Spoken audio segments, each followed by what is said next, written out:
Hey everyone, today I'm going to be showing you how I waterproofed my wooden vivariums for my bioactive setups.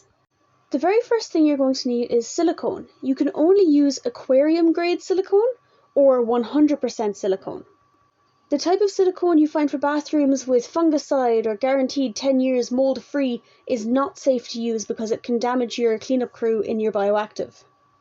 To open a silicone tube, you can either struggle a lot with a steak knife like I did for the first 3 or 4 tubes, or then you can be intelligent and get a hacksaw, which very easily cuts through the top of it. And then when you have the top of it cut off, you just snap over the little black tube piece and screw it into place. Once you have it screwed into place, you then just have to cut off the tip of the funnel to decide how much silicone you want out at once. So I'm only taking off the very tip of it because I'm using this one currently for the joints in like the corners of the vivs. I suggest cutting at a 45-degree angle because it just makes applying the silicone a lot easier. Silicone can come in black and clear, and I think it can come in white as well, but I'm not 100% sure in that. Unfortunately, I had to make do with the black one. I wanted the clear one because it was a wooden viv and it would look nicer if it was clear, so you didn't have these big black lines on the joints. And also I'm very messy with silicone, so I knew that I was going to make it not very neat, so the clear would have blended in easier, but I had to make do. This is a silicone gun that you're going to use to apply the silicone. There's a little lever here at the back that you press down to release the inside part. So you press that, you pull back this doohickey, and you release that one. Then you can go to the top and you unscrew the little cap. You can put your silicone inside, and then you can use the pump to tighten it to the amount it's going to be. So the trigger, or the squeezy part basically, is what's going to help you apply the silicone. So every time you squeeze that, it pushes the back lever in a bit, which shoves the silicone out of the silicone tube. One thing to keep in mind when applying silicone, especially if you haven't done it before, is if you squeeze the trigger, it's going to continue letting out some silicone for a good while after. So you may end up with overflow. So just be prepared for it and be ready to scoop it up and move it out of the way, and don't wear anything that you like. This is the wooden viv that I made in a previous episode, how to assemble a flat packed wooden vivarium. So just if you need to do that first, please do that first. You can't silicone it yet if you don't have it assembled. To apply the silicone, you're going to face the 45-degree angle towards the wood, towards the wall. You're going to put it right into the corner, and you're going to press down on the trigger and give it like a steady squeeze as you move away. So you'll see here it starts kind of bubbling up a bit and there's a bit more. It's because it was slowing down. I didn't want to have too thin a layer. It's better off to have too thick and make it look a bit messy than to have it too thin and it's not going to do its job. If you're going to be waterproofing a viv, do it properly the first time so you don't have to spend money on a new one to have to do it again. Here you can see what I mean by it still going. There's kind of like blobs coming out of the top of the funnel.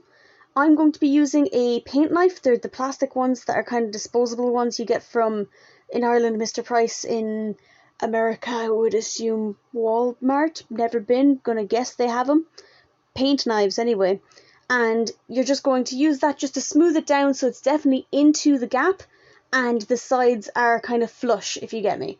So the snake can't shove their nose into it and just peel it off. It's too smooth, it's stuck up against the sides. If this part looks messy, it's okay, it's all going to be hidden later, you're not going to see it. Again, more is better than less. You're going to need to silicone every single edge in that viv. So anywhere that wood meets wood, you're going to silicone. Because if you're doing a bioactive and you've got a drainage layer, you're going to have water sitting in this and you cannot risk it just leaking out.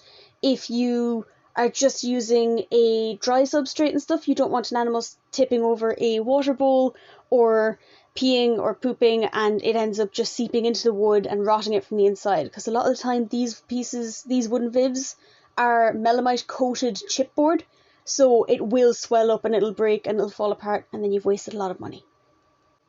Pay special attention to the corners, so when you're smoothing down the silicone with the paint knife, make sure that you add an extra sort of dollop into the corners so that they're not being scraped away, because the first time I did it I actually messed up and I had to redo it on one of the other tanks because I kept putting the knife into the corner and then sliding out from there, but I was taking too much away from the corner, so the corner itself actually was not waterproofed and I had to redo it, which is really annoying.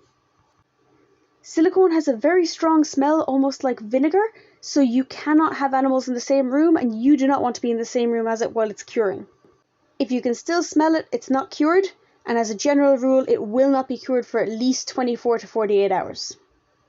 The next thing you're going to do is you're going to take either pond liner or tarp, or if you have some other form of waterproof sheeting, and you're going to be putting that in the base of the tank. So I've got I think it was a 16 by 10 foot tarp here, and each of my tiles is exactly 1 foot, which is what I was measuring there a second ago. So each of the tanks are roughly 4 foot by 2 foot, and considering I want to lip up the edge as well, I'm going to make them be roughly 5 foot long by about 3 foot wide, or 2.5 foot wide, I think is what I did here. I don't know why I chose to wear a blue top while in front of a blue tarp, but let's just pretend I'm not pretending to be the ocean here, please.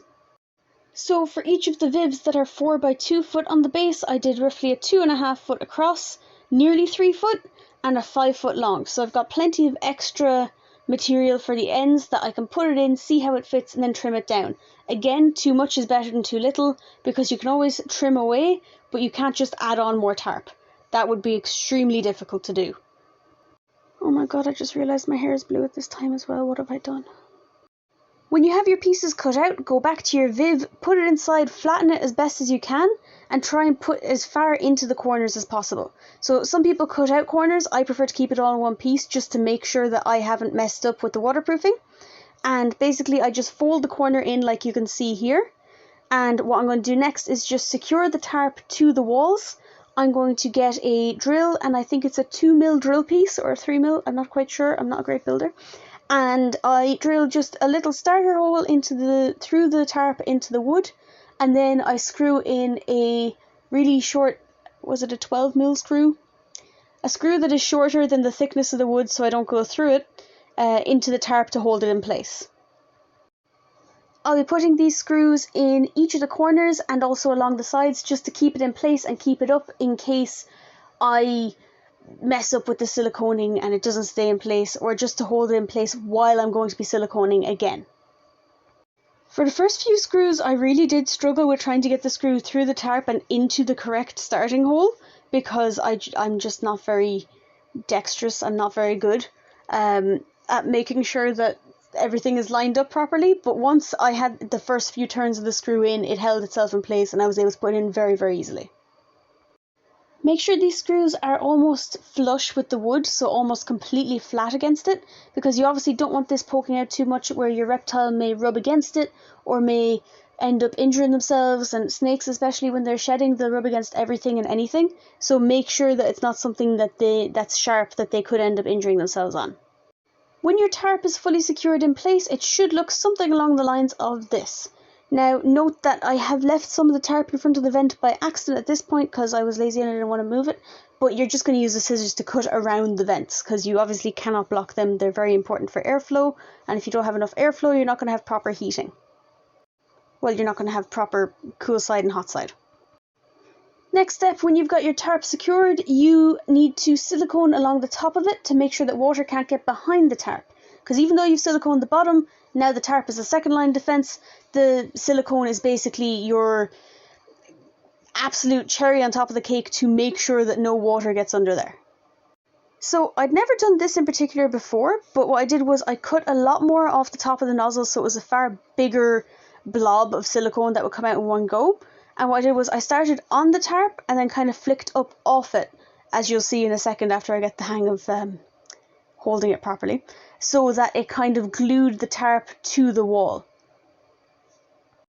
If you feel like you need to put in some extra screws to make sure that it's held in place, go for it. There's no downside to this as long as you make sure to then put a little blob of silicone over the nails or screws just to make sure that they're not going to be a danger to any reptiles going past. There, I did get it eventually. So you're just going to go along, just blob, blob, blob, blob, blob. Make sure that it goes from the tarp to the top to make sure that it's just sticking together. And when you've blobbed on enough of it along the way, or when your one press of the silicone gun has expended all the silicone it's going to push out, you're going to take your paint knife from earlier and you're just going to run from one side all the way to the other, smoothing it out against the tarp and the wood. So you want to make a nice seal between them, and you're not going to have any of the top of the tarp sticking out the top. You're not going to have any of it peeking out from underneath. You need to make sure the top of it is glued firmly to that wood.